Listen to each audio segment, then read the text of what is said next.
This war in Gaza is terrible. No one seeing the victims, especially those children, can forgive the people who have created this terrible conflict.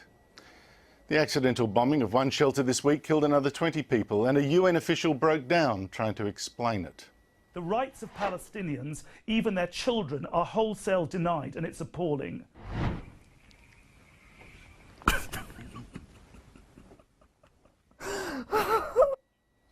Most reporters blame Israel for this war with Hamas, the terrorist group which rules Gaza, the strip of territory between Israel and Egypt.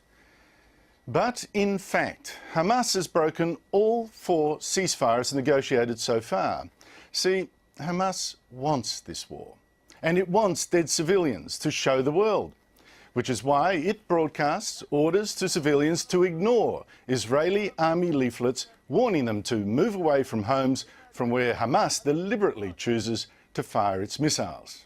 يتعرض الناس وأن يواجهوا الطيران العسكري الإسرائيلي بصدور عارية ليحموا بيوتهم. أعتقد أن هذه سياسة أثبتت نجاعتها، ونحن في الحركة ندعو شعبنا إلى اعتماد هذه السياسة. Hamas wants this war, which is why its television station tells even children to join the fight and kill Jews. طيب على العموم يا روان أنا بقول له يمسك حجر ولما يجي اليهود عنده يمسكوه وبوم. ليش حابة تصيري شرطية؟ إن شاء الله لما تكبري. لأن طخ اليهود. كلهم؟ كلهم؟ طيب. Here's the bottom line. If Israel does nothing, the missiles will keep coming. If it strikes back, it's accused of war crimes. So either way in this game, the Jews lose, and that smells of anti-Semitism. Let me ask all those anti-Israel protesters something.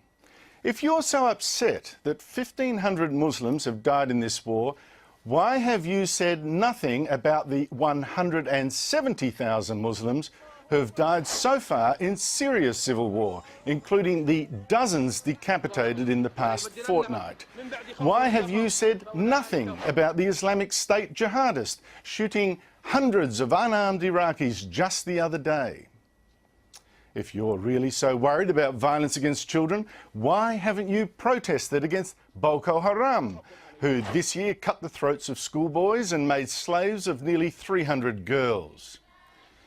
Why is Israel the great evil, when Muslims are killing thousands more Muslims in wars in Pakistan, Afghanistan, Somalia, Libya, Yemen, Iraq, Syria? Is it that those Jews won't just lie down and die? Something smells, and sure enough, around the West we see that familiar old hatred, this time fed by mass immigration from the Third World. In France this month, Arab rioters looted and burned Jewish shops and attacked synagogues, as well as the police trying to protect them. In Germany this month, 2 men wearing Jewish yarmulkes were attacked.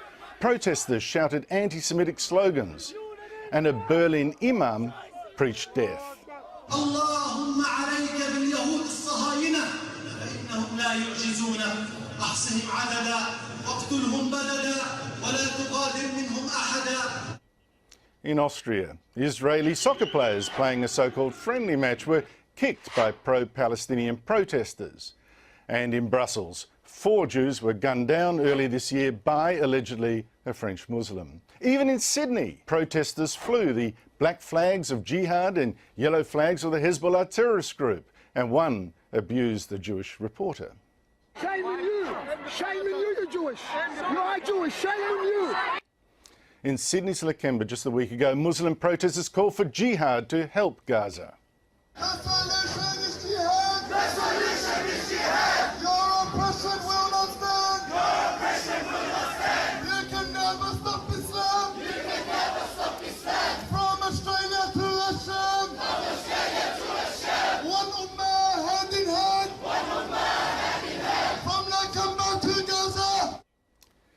No, this isn't really about Israel being cruel.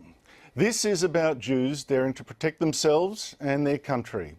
And if, God forbid, they lose, do you really think the war stops there?